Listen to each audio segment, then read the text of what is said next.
하나님께 영광이 영원 무궁하도록 있기를 빕니다. 아멘. 여러분을 그리스도의 은혜 안으로 불러주신 분에게서 여러분이 그렇게도 빨리 떠나 다른 복음으로 넘어가는 데는 나는 놀라지 않을 수 없습니다. 실제로 다른 복음이 있는 것은 아닙니다. 다만 몇몇 사람이 여러분을 교란시켜서 그리스도의 복음을 왜곡시키려고 하는 것뿐입니다. 그러나 우리들이나 또는 하늘에서 온 천사일지라도 우리가 여러분에게 전한 것과 다른 복음을 여러분에게 전한다면 마땅히 저주를 받아야 합니다. 우리가 전에도 말하였지만 이제 다시 말합니다. 여러분이 이미 받은 것과 다른 복음을 여러분에게 전하는 사람이 있다면 그가 누구이든지 저주를 받아야 마땅합니다. 내가 지금 사람들의 마음을 기쁘게 하려 하고 있습니까? 아니면 하나님의 마음을 기쁘게 해드리려고 하고 있습니까? 아니면 사람의 환심을 사려고 하고 있습니까? 내가 아직도 사람의 환심을 사려고 하고 있다면 나는 그리스도의 종이 아닙니다. 아멘. 자리에 앉으시기 바랍니다. 네, 기도하겠습니다. 은혜로우신 하나님, 오늘도 주님께서 주신 은혜를 우리가 기억하기를 원합니다. 우리의 죄악된 본성은 하나님의 은혜보다는 우리의 어떠함이나 행위를 자꾸만 의지하고 합니다. 오늘 복음을 우리가 들음으로써 다시 한번 우리의 영혼이 예수 그리스도만 바라볼 수 있도록 성령 하나님께서 이 시간 역사해 주시옵소서. 예수님 이름으로 기도합니다. 아멘. 네, 지난 시간에 우리가 하나님의 은혜와 평화에 대해서 살펴봤습니다. 은혜와 평화는 바울 서신에 나오는 어떤 의례적인 표현에 지나지 않는 것이 아니었습니다. 이 은혜와 평화 안에 기독교의 핵심이 들어있다라고 설명을 드렸습니다. 은혜가 아니고서는 우리가 하나님과 평화를 이룰 수가 없고, 뿐만 아니라 인간들 사이의 평화도 오직 은혜로만 이루어진다는 것을 우리가 지난 시간에 살펴봤습니다. 사도 바울은 거의 모든 서신에서 은혜와 평화를 얘기를 하고 있고 인사를 하는데, 그 인사말 이후에 대부분의 서신에서는 그 서신을 받는 교회에 대한 칭찬과 감사가 있습니다. 심지어 굉장히 악명 높았던, 문제가 많은 것으로 악명 높았던 고린도 교회에 편지를 보낼 때에도 그 고린도 교회를 향한 칭찬과 감사가 담겨져 있습니다. 그런데 유독 이 갈라디아서 안에는 갈라디아 교회를 향한 칭찬과 감사 없이 바로 책망과 굉장히 강경한 표현으로 넘어가는 것을 우리가 볼 수가 있습니다. 왜냐하면 그 고린도 교회에서 일어났던 파벌 문제라든지 음행의 문제라든지 교인들 간의 어떤 법정 소송의 문제라든지 그런 것도 굉장히 심각한 문제이지만 다른 복음을 전하는 문제는 차원이 다른 문제이기 때문입니다. 다른 죄악들은 식물로 치면 이파리가 손상되거나 줄기 일부가 손상되는 정도라면, 다른 복음을 전하는 것은 뿌리 자체를 손상시키는 것과 같기 때문입니다. 그렇기 때문에 그 참된 복음의 문제, 다른 복음의 문제, 그것은 교회를 세우기도 하고 넘어뜨리기도 하는 중차대한 문제이기 때문에 사도 바울은 갈라디아 교회를 향한 칭찬과 감사를 스킵하고 아주 강경한 태도로 책망하고 있는 것입니다. 그래서 오늘 본문을 통해서 크게 세 가지를 함께 나눠보도록 하겠습니다. 다른 복음의 뿌리, 첫 번째 다른 복음의 뿌리, 두 번째는 다른 복음의 줄기, 세 번째는 다른 복음의 열매에 대해서 보겠습니다. 첫 번째는 다른 복음의 뿌리입니다. 5절을 보시면 하나님께 영광이 영원 무궁하도록 있기를 빕니다. 아멘. 아멘이라고 하는 것은 참되다는 뜻이죠. 이 말이 참되다, 진리이다, 강조하고 있습니다. 하나님께 영광이 있다는 것을 사도 바울은 힘주어 강조를 하고 있습니다. 왜냐하면 참된 복음은 하나님께 영광을 돌리지만 다른 복음은 사람에게 영광을 돌리기 때문입니다. 참된 복음이라 하는 것은 우리의 구원이 오직 그리스도의 하나님의 은혜로 주어지는 것이고 인간의 공로는 전혀 개입되지 않는다는 것을 말하고 있습니다. 하지만 다른 복음은 예수 그리스도를 믿는 것만으로 충분하지 않고 인간의 행위와 노력과 율법에 대한 순종이 들어가야 한다고 얘기를 하는 것이죠. 즉 사람의 어떠함과 사람의 행위에 조금 더 포커스를 맞추고 있는 것이 다른 복음입니다. 그래서 사람에게 영광이 가게 하는 것이 다른 복음이라는 것이죠. 지난주 말씀에서 제가 인간의 영적인 상태에 대해서 비유로 말씀드렸습니다. 그것은 인간의 영적인 상태는 깊은 바다에 빠져 있는, 그런데 수영을 못하고 있는 그런 상태와 같다는 것이죠. 수영을 못하는 사람의 특징이 무엇입니까? 수영을 못하면 가만히 있으면 되는데 구태여 살려달라고 막 발버둥치는 게 수용을 못하는 사람의 특징입니다. 그렇게 자신의 행위를 추구하고 자신이 애쓰면 애쓸수록 어떻게 됩니까? 더 깊은 바다에 가라앉게 됩니다. 힘을 빼고 가만히 물 위에 누워 있으면 몸이 뜨게 돼 있습니다. 근데 자꾸만 자신의 노력과 애씀을 추가하게 되면 헤어나올 수 없는 지경에 이르게 되는 것입니다. 그것이 인간의 지금의 상태입니다. 인간은 죄악이라는 깊은 바다에 빠져 있고 수영을 할지 모르기 때문에, 스스로 구원을 할 수 없기 때문에, 그럼에도 불구하고 스스로 뭔가를 계속 하려고 하면 할수록 수렁에 빠져드는 것이 인간의 영적인 그런 모습인 것이죠. 거기에서 우리에게 필요한 것은 우리가 더 노력하는 것, 더 발버둥치는 게 필요한 것이 아니라 우리와 함께 바다에 빠져서 우리를 건져내 주실 구원자가 필요한 것이고, 그분이 바로 예수 그리스도라는 것을 우리가 살펴보았죠. 예수 그리스도만이 우리의 구원자이시고 그분만이 우리를 구하실 수 있고, 우리의 발버둥과 노력은 더 우리의 상태를 악화시킬 뿐이라는 것입니다. 그래서 우리가 받을 구원에 있어서 우리가 받을 영광은 전혀 없는 것이죠. 모든 영광이 하나님께 올려드려야 되는 것입니다. 솔리데오 글로리아, 하나님께 오직 영광, 오직 하나님께 영광, 그것을 참된 복음이 말을 하고 있는 거예요. 그런데 인간의 본성은 무엇입니까? 인간의 본성은 나에게 영광이 오는 것을 원해요. 인간의 본성은 자기 영광을 추구하게끔 되어 있습니다. 그래서 창세기 3장을 보면 인간의 모든 죄가 거기서부터 시작됐다는 것을 우리가 알 수가 있어요. 사탄이 뱀의 모습을 하고 인간에게 찾아와서 하는 말이 무엇입니까? 너가 이 선악과를 먹으면 너가 하나님처럼 될 거야. 너가 하나님의 영광을 가질 수 있을 거야. 하나님처럼 동일한 위치에 서게 될 거라고 얘기를 합니다. 그 말을 듣고 보니까, 그 말을 듣고 나서 선악과를 쳐다봤을 때 이전에는 마치 그 선악과 독극물처럼 보였다면, 그 말을 듣고 나니까 이제 선악과가 너무 탐스럽게 보이고 먹음직스럽게 보였다고 말합니다. 왜? 그걸 먹으면 나에게 영광이 오니까. 그게 인간의 본성이고 모든 죄의 시작이었다고 창세기 3장은 말하고 있는 것이죠. 아이들을 키울 때, 오늘 아주 갓난아기도 오늘 예배에 같이 온 걸로 알고 있는데, 아이들을 키울 때 보면요, 아주 그 갓난아기의 모습은 너무 천사 같아요. 특히 깨어있는 모습보다는 자고 있는 모습을 볼 때 정말 천사 같습니다. 너무 예쁘다, 너무 잘 잔다. 그래서 나 같은 죄인에게서 어떻게 이런 천사가 나왔을까, 너무 신기하거든요. 그죠? 그런데 천사가 아니고 사실 이 마음속에 말을 못하니까 죄가 숨겨져 있는 것이죠. 말을 하기 시작하면 문제지 않습니까? 말을 하기 시작하면 이 아이들의 죄악이 드러나게 됩니다. 말을 하기 시작하면서 가장 먼저 하는 말 중에 하나는 내가 할 거야.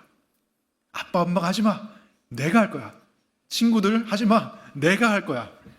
그리고 이건 내 거야. 내 거라는 말을 얼마나 잘하는지 정말 또렷하게 발음하고, 다른 발음은 잘 못하는데 내 거라는 말을 얼마나 잘하는지. 왜? 그것을 통해서 자신을 드러내고 싶고 그것 가운데서 자기의 어떤 가치를 확인받고 싶은 것이 인간의 본성인 거예요.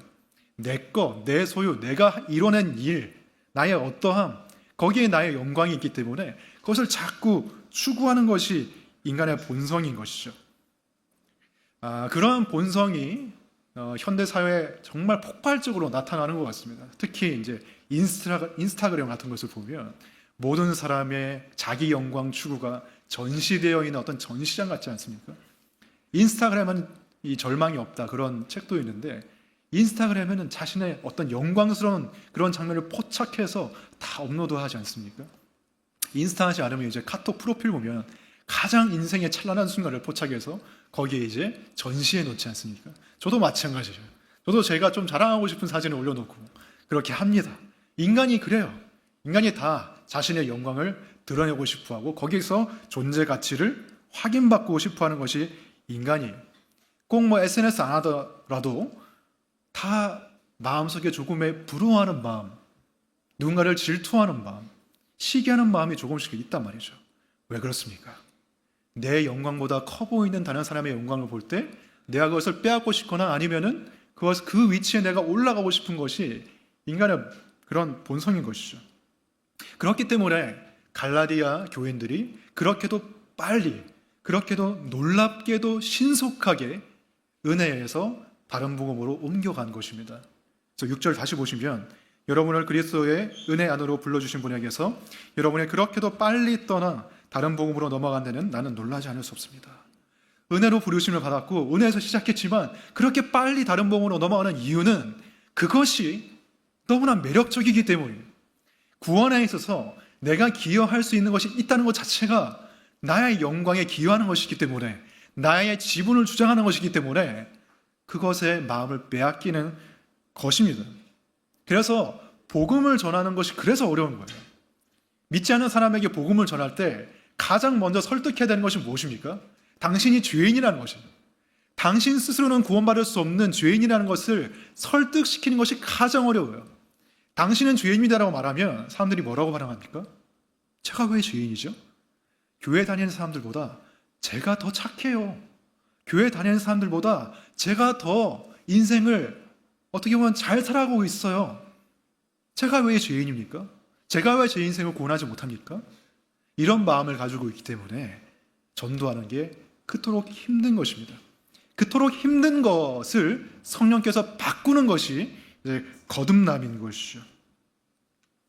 믿지 않는 사람뿐만이 아니라 믿는 우리들도 복음을 계속 듣지 않으면 우리의 기본적인 본성이 점점 강화되기 시작합니다. 복음을 점점 우리가 잊어버리게 되면 나의 행위에 점점 포커스를 맞추게 돼요. 예배를 잘 드리는 나, 또는 성품이 좋은 나, 봉사를 열심히 하는 나, 그런 나의 모습에 점점 더 포커스를 맞추게 되면서 내가 사랑받고 내가 구원받는 이유가 나의 어떠함에 있다고 착각하게 되는 것이죠. 무의식적으로. 그래서 내가 나의 영광에 심취하게 만들고 나의 영광에 빠져들게 만드는 것이 다른 복음의 뿌리라고 말할 수가 있겠습니다. 그럼 이런 뿌리가 자라나서, 줄기로 자라나서 어떤 모습으로, 특별히 종교적인 모습으로 드러나게 되는가, 그런 것들을 우리가 좀 살펴보겠습니다. 일단 7절을 먼저 보시면 실제로 다른 복음이 있는 것은 아닙니다. 다만 몇몇 사람이 여러분을 교란시켜서 그리스도의 복음을 왜곡시키려고 하는 것뿐입니다. 실제로 다른 복음이 없다라고 얘기를 하고 있는데 우리가 사실 계속해서 다른 복음이라는 단어를 사용하고 있잖아요. 그럼에도 불구하고 다른 복음이라는 단어는 있을지 몰라도 건전한 다른 복음이라는 것은 있을 수가 없다는 거예요. 다른 복음이라는 말 자체가 거짓이라는 뜻입니다. 진리는 하나밖에 없고 구원에 이르는 길은 하나밖에 없고 다른 복음, 거기서 변형된 무언가는 거짓일 수밖에 없다라고 말하는 것이 지금 사도 바울의 논지인 것입니다. 참된 복음을 왜곡시킨 것이 다른 복음이다. 이 왜곡시킨다는 단어를 그리스어로 보면은 좀 그 단어를 깊이 보면은 뒤집어 엎는다는 그런 뜻이 있어요. 뒤집어 엎는다. 다른 복음은 참된 복음을 뒤집어 엎은 거예요. 참된 복음은 은혜를 말하지만 다른 복음은 그것을 뒤집어서 거래로 만드는 것이죠. 은혜의 관계를 기브앤테이크, 그 거래의 관계로 뒤집는 것이 다른 복음이고, 그리고 은혜의 복음은 무엇입니까? 이렇게 말하는 것이 은혜의 복음이죠. 나는 구원받았습니다. 나는 하나님께 은혜를 받았습니다. 그러므로 나는 하나님께 순종합니다. 이것이 은혜의 복음의 순서예요. 이 순서가 가장 중요한 거예요. 그런데 이 순서를 뒤집어 엎는 것이 다른 복음인 것이죠. 나는 순종합니다. 그렇기 때문에 하나님께서 나를 구원해 주시고, 그렇기 때문에 복 주시고, 그렇기 때문에 나를 사랑하십니다. 이 순서를 뒤집어 엎는 것이 다른 복음이에요. 그리고 다른 복음은 참된 복음의 요소들을 약화시키는 것이 다른 복음입니다. 참된 복음의 핵심 요소는 두 가지예요. 첫 번째는 죄의 심각성입니다. 인간의 죄는 너무 심각해서 인간 스스로는 스스로를 구원할 수 없다는 그것이 첫 번째 측면이에요. 두 번째는 그렇기 때문에 오직 예수 그리스도만 바라봐야 한다는 것입니다. 예수 그리스도의 충분성, 이 두 가지가 참된 복음의 기둥이에요.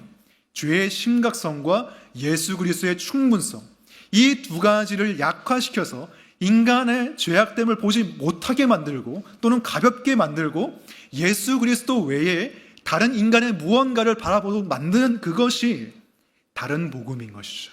그것이 다른 복음의 줄기입니다. 예를 들어서 1950년대에 미국에 로버트 슐러라는 목사가 있었는데 그 목사가 세계 최초로 제가 알기로는 세계 최초로 드라이브인 교회를 만들었어요. 그러니까 맥도날드 같은 건 뭐 드라이브 스루, 스타벅스도 드라이브 스루가 있잖아요. 뭡니까? 차에서 안 내려도 되는 거예요. 차에서 안 내리고 햄버거나 이제 커피를 이제 사 갈 수가 있는 것인데 드라이브인 교회는 뭐냐면은 차를 몰고 가죠. 차를 몰고 교회를 가서 주차를 하고 안 내려도 됩니다. 안 내리고 차에 앉아서 그냥 시트를 뒤로 젖히고 편안하게 앉아서 목사님의 설교를 들으면 되는 거예요. 이게 얼마나 사람들에게 어필을 했던지 사람들이 정말 많이 모였습니다. 여러분 사실 정말 그게 만약에 하나님께서 원하시는 거라면 얼마나 좋겠어요. 근데 그게 아니란 말이죠. 사람들을 기쁘게 하기 위해서 사람들의 편의를 위해서 예배를 왜곡시킨 거란 말이죠. 근데 그것이 사람들에게 너무 구미에 맞았던지 그 교회 사람들이 많이 모여들었습니다. 그래서 대형 교회가 됐어요. 그래서 1980년도에는 그 교회가 아주 큰 건물을 지었습니다. 그 건물이 유리 1만장으로 뒤덮인 번쩍번쩍한 그런 찬란해 보이는 그런 교회였어요. 그래서 크리스털 처치라고 수정교회라고 불렀어요. 이 교회의 아까 로버트 슐러라는 목사가 뭐라고 말했냐면 죄를 죄라고 부르지 말라고 말했습니다. 죄를 죄라고 부르면 기분 나쁘니까 죄를 상처라고 부르라고 했습니다. 그리고 설교를 할 때 하나님의 진노와 심판에 대해서는 최대한 언급하지 말고 하나님의 은혜와 사랑에 대해서 더 많이 말하라고 했습니다. 왜냐하면 그래야 사람들이 좋아하니까. 그리고 그 계보를 이은 사람이 누구냐면 21세기의 조엘 오스틴인 것이죠. 긍정의 힘. 우리에게 필요한 것은 구원이 아니라 긍정의 힘이다. 그래서 사람이 물었습니다.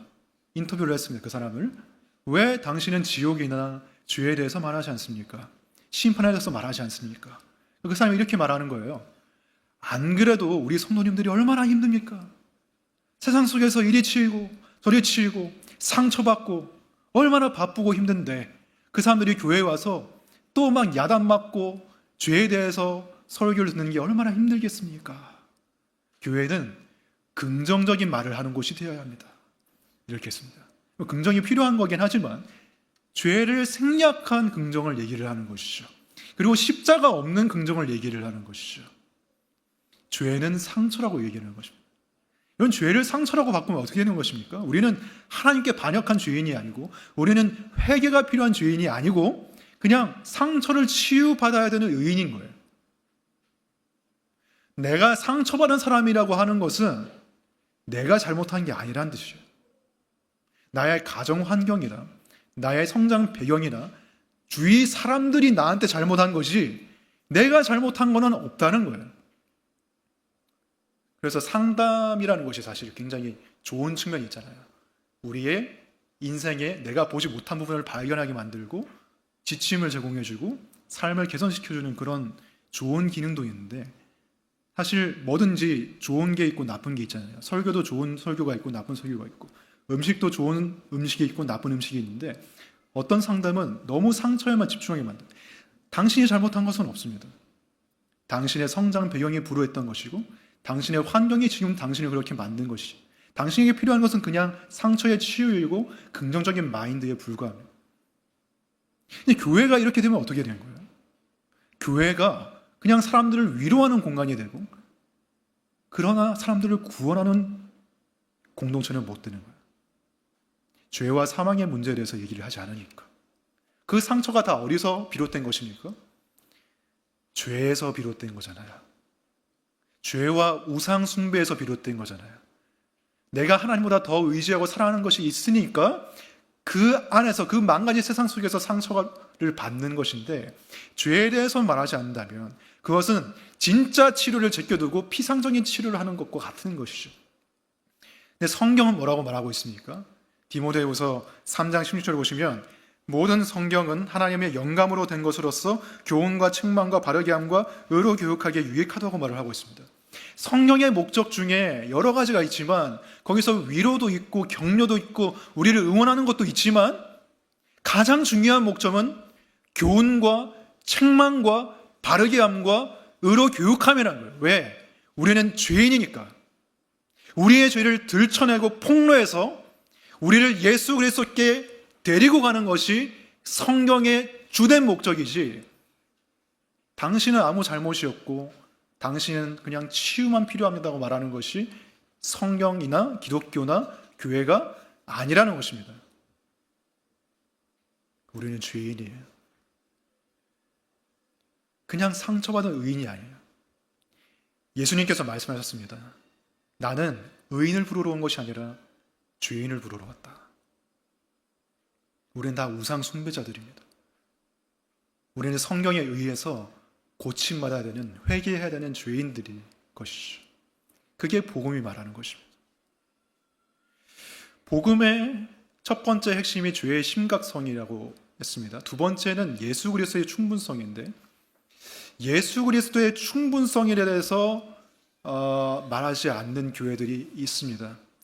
다른 복음을 말하는데 특별히 21세기의 현대 교회 그리고 한국 교회 안에서 다른 복음 중에 요즘에 들어서 가장 큰 것 중에 하나는 저는 정치 복음이라고 생각해요. 예수님을 말하는 게 아니라 정치인을 더 많이 말해요, 설교 시간에. 예수님이 메시아가 아니고 이 사람을 밀어주면 이 사회에 구원이 올 거라고 얘기를 해요. 그리고 어떤 정치인을 악마화해서 이 사람과 우리가 죽기까지 전쟁을 해야 된다고 선포를 해요. 그리고 십자가와 부활도 다 정치에 대한 메타포로 변질되었어요. 이 정치인이 십자가를 지고 있다.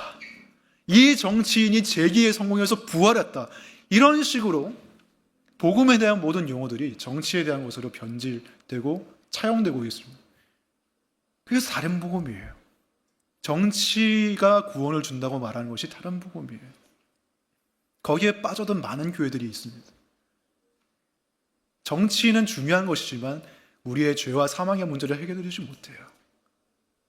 죄와 사망의 문제는 참된 복음만 해결하는 거예요.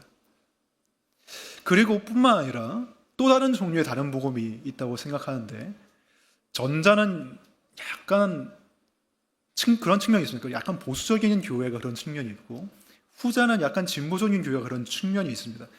세련됨을 추구하는 것이죠. 세상의 세련됨에 발맞춰 가야 된다, 교회도. 그래서 세상의 감성, 세련된 인테리어, 디자인, 그리고 민주적인 교회 운영 방식이라든지 건전한 재정 투명성이라든지, 그리고 어떤 타 종교에 대한 예의라든지 무례하지 않은 전도 방식이라든지 그런 것에 대해서 얘기를 많이 하는 것이죠. 다 좋은 거예요. 다 필요한 것이 우리 교회도 필요한 것인데, 그런데 그것을 말하면서 십자가에 대해서는 말하지 않는 거예요. 인간의 아름다움과 인간의 영광과 인간의 선함이 인간을 구원한다고 생각하는 것이죠. 도널드 반하우스라는 미국의 목사님이 이런 설교를 한 적이 있어요. 한 도시가 사탄에 의해서 점령되면 어떤 일이 일어나는가? 한 도시가 사탄에 의해서 점령되면 도시가 너무 깨끗해질 거라는 거예요. 음란물도 사라지고 주점도 사라지고 술집도 사라지고. 아니, 사탄이 점령했는데 왜 도시가 깨끗해지냐? 사탄이 점령했는데 사람들이 너무 다 나이스하고 세련되고 아름답고 예의 바르고 도덕적이라는 거예요. 심지어 종교적이라는 거예요. 하지만 아무도 그리스도를 설교하지 않는다. 왜 그렇습니까? 사람이 너무 아름다우니까.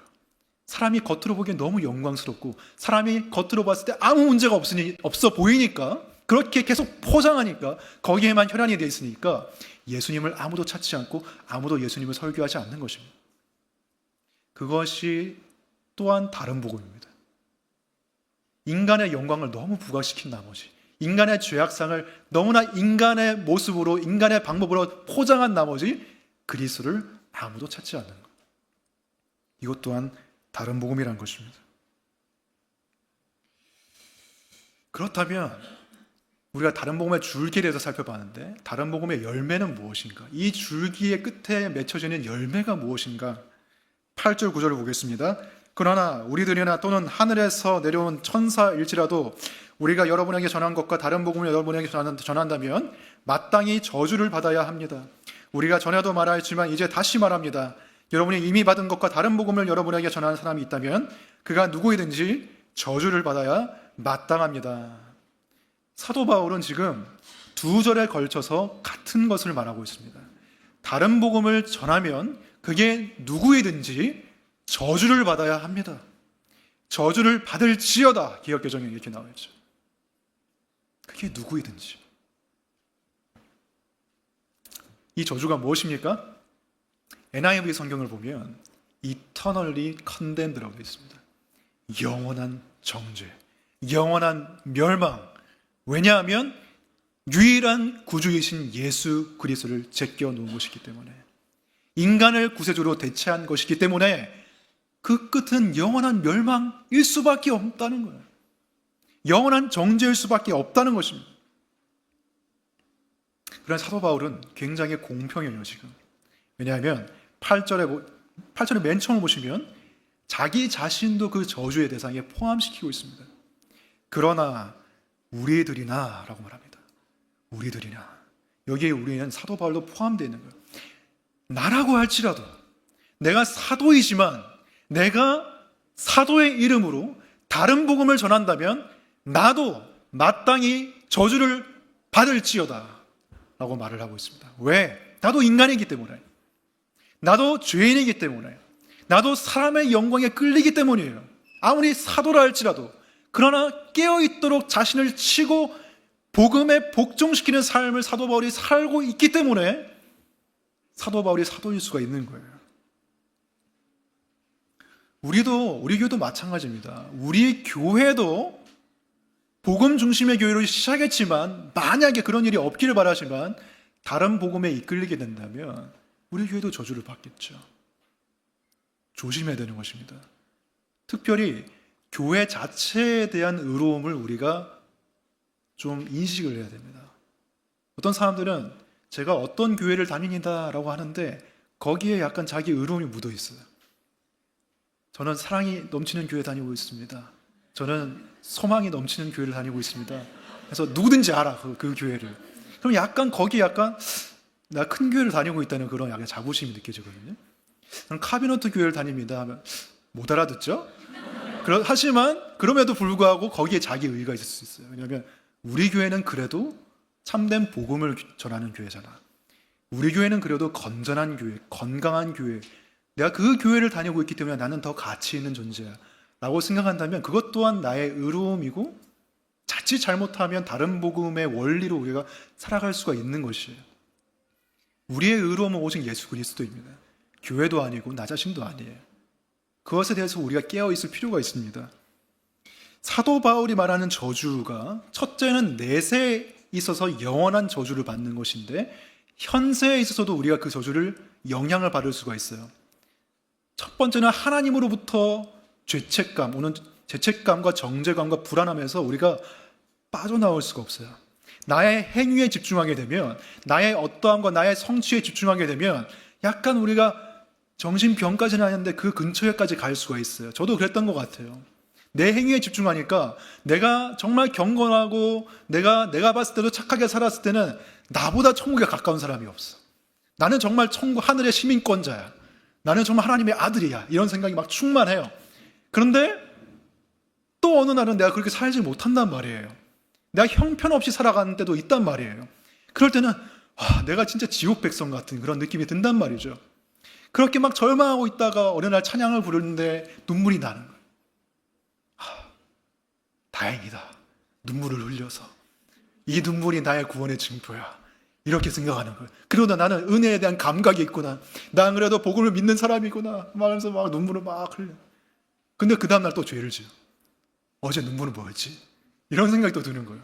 나는 뭐지 도대체? 난 괴물인가?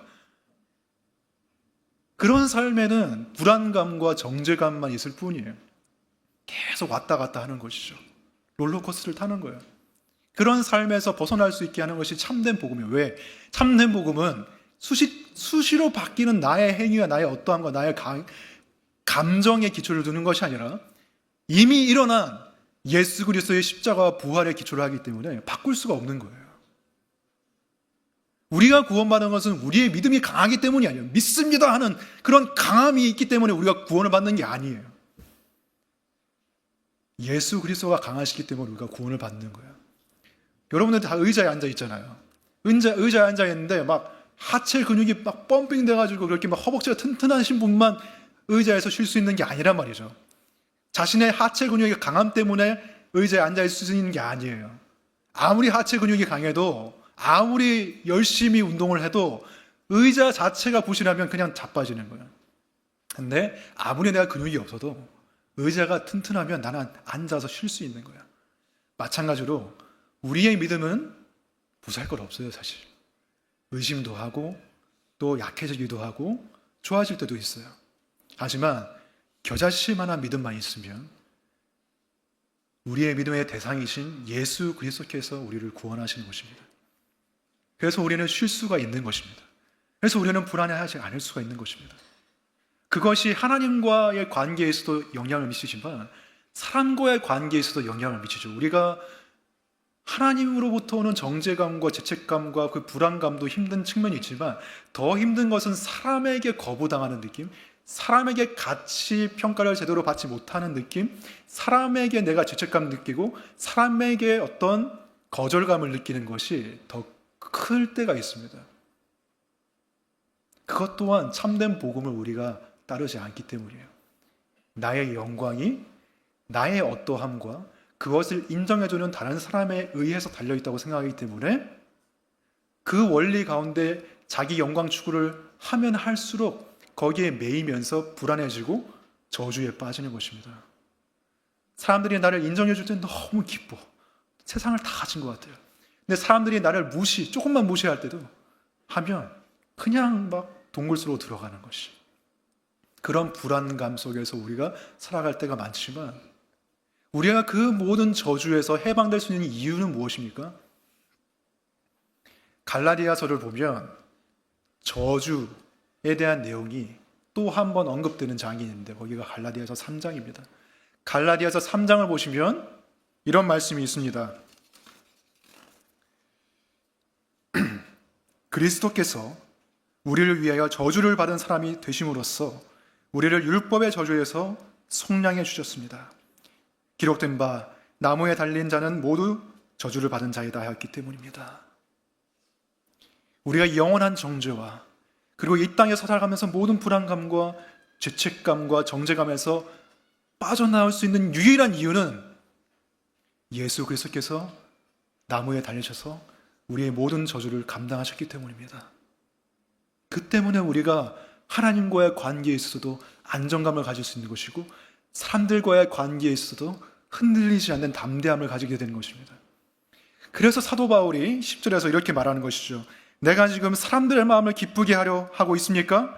아니면 하나님의 마음을 기쁘게 해드리려 하고 있습니까?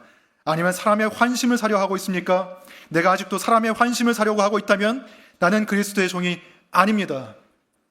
사도 바울의 사람들의 눈치를 보지 않고 사람들의 죄에 대해서 얘기하고 그리스도의 충분성에 대해서만 굳게 선포할 수 있었던 이유는 사람들의 인정과 사람들로부터는 그 죄책감과 거부감에서 해방됐기 때문입니다.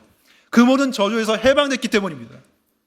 사람들이 자신의 가치를 평가할 수 없다고 생각하는 거예요. 사람들은 나의 가치를 감히 평가할 수 없어요. 왜? 하나님께서 나를 의롭다 하셨기 때문에. 자기 아들을 버리시면까지 나를 선택하셨기 때문에 그만큼 나는 귀한 존재이고 나는 하나님의 예수 그리스도의 보혈로 구원받은 그 보혈의 가치가 나의 절대값이 되어버린 거예요. 사람들이 뭐라고 하든지 세상이 뭐라고 하든지 나의 가치는 변하지 않는 거예요. 그 확실한 기초 위에 섰기 때문에 사도 바울은 사람의 눈치를 보지 않고 뚜렷하게 선명하게 복음을 전하는 사람이 된 것입니다. 여러분들이 사람의 눈치를 보지 않고 복음에 입각해서 살아가려면 이 참된 복음을 꽉 붙잡아야 되는 거예요. 나 대신 저주를 받으신 그래서 나에게 무한한 축복과 사랑을 주시는 하나님의 그 구원, 그 구원의 기초 위에 우리가 설 때에 우리는 진정한 평화에 이를 수 있는 것입니다. 우리는 진정한 정말 우리가 바라던 영광을 얻게 되는 것입니다. 내가 아무리 내 자신을 위해서 영광을 추구해도 얻을 수 없었던 영광, 그것은 무엇입니까? 하나님이 주시는 영광이죠. 예수 그리스도의 영광, 그 옷으로 우리를 입혀주시는 것입니다. 내 행위를 자랑하는 데에는 그 예수 그리스도의 완전하신 그 영광스러운 옷을 우리가 입을 수가 없어요. 오직 나는 무능한 죄인이지만 예수 그리스도의 하나님의 은혜로 구원받았던 그 참된 복음만이 우리에게 진정한 영광의 길을 줄 것입니다. 그 길로 나아가는 저와 여러분이 되기를 축원합니다. 기도하겠습니다. 하나님 아버지, 다른 복음은 없습니다. 오직 예수 그리스도만이 우리의 구원자이십니다. 그럼에도 불구하고 우리 마음속에 여전히 나의 영광을 추구하고 싶은 마음들이 있습니다. 하나님, 이 뿌리 깊은 죄성을 진리의 말씀으로 교훈하여 주시고 책망하여 주시고 바로 잡아주시기 원합니다. 우리의 소망은 오직 예수 그리스도 안에 있습니다. 십자가만이 우리의 소망입니다. 십자가만이, 예수 그리스도의 부활만이 우리의 참된 영광입니다. 그 영광을 붙잡고 나의 영광을 거기에 그 추구의 노력에 우리가 매이지 않고 참된 평화로 나아갈 수 있도록 인도해 주시옵소서. 예수님 이름으로 기도합니다. 아멘.